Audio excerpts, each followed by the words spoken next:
Продолжаем тему спорта. В Мирном пройдет турнир по борьбе «Хапсагай» с внушительным призовым фондом. 400 тысяч рублей за силу выделит компания «Алроса».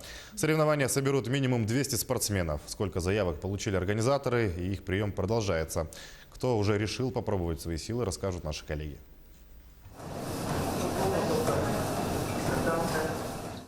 Конец рабочего дня. В офисах Мирного суета закончилась, в спортзале только начинается. С минуты на минуту в Кимберлите займут последнюю беговую дорожку. Иван Жуалов на нее, правда, не спешит. Работает с железом. Так 27-летний парень приходит в форму перед турниром по Хапсагаю. Решил участвовать уже в 3-й раз. Причем на тренажерном зале подготовка не заканчивается. Дома спортсмен изучает записи соревнований своих будущих соперников. Ищет слабые места в их технике и сам боится ошибиться. Маленькая ошибка может стоить победы. Может, там же 3 точки получается. Чуть поскользнешься или так, все, проиграл. Надо быть максимально сконцентрированным, чтобы этого не допустить.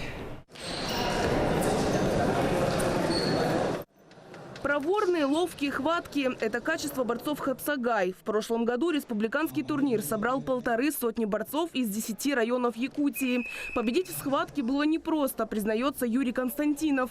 Ему тогда досталась бронза и звание мастера спорта. На этом он не остановится.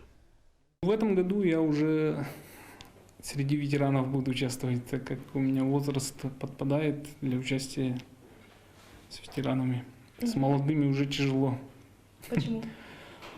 Ну, как сказать, стареем. Вместе с ветеранами на Мирнинский ковер выйдут 200 борцов со всей республики. В этом году турнир памяти Аркадия Никифорова станет юбилейным, 5-м. Его проведение полностью спонсирует «Алроса». Акционерная компания выделит больше 3 миллионов рублей. На денежное вознаграждение 400 тысяч смогут рассчитывать победители абсолютных первенств. Это участники из весовых категорий до 75 и выше 75 килограммов. Остальные тоже не уйдут с пустыми руками. Также будут призы, это такие как якутские ножи, акустические системы, электроинструменты, телевизоры, ну и многие другие медали, там, грамоты. Шоу будет, шоу готовит творческий коллектив ДК «Алмаз». Вот, все секреты открытия раскрывать сейчас не буду. Их раскроют в Кимберлите 28 февраля. На следующий день стартуют состязания. Вход для зрителей свободный. Тем, кто все же решил стать участником, стоит поторопиться и подать заявку в КСК. Прием завершится в эту пятницу в 15:00. Кристина Каширина, Роман Ларин, Илья Засухин, телеканал «Алмазный край».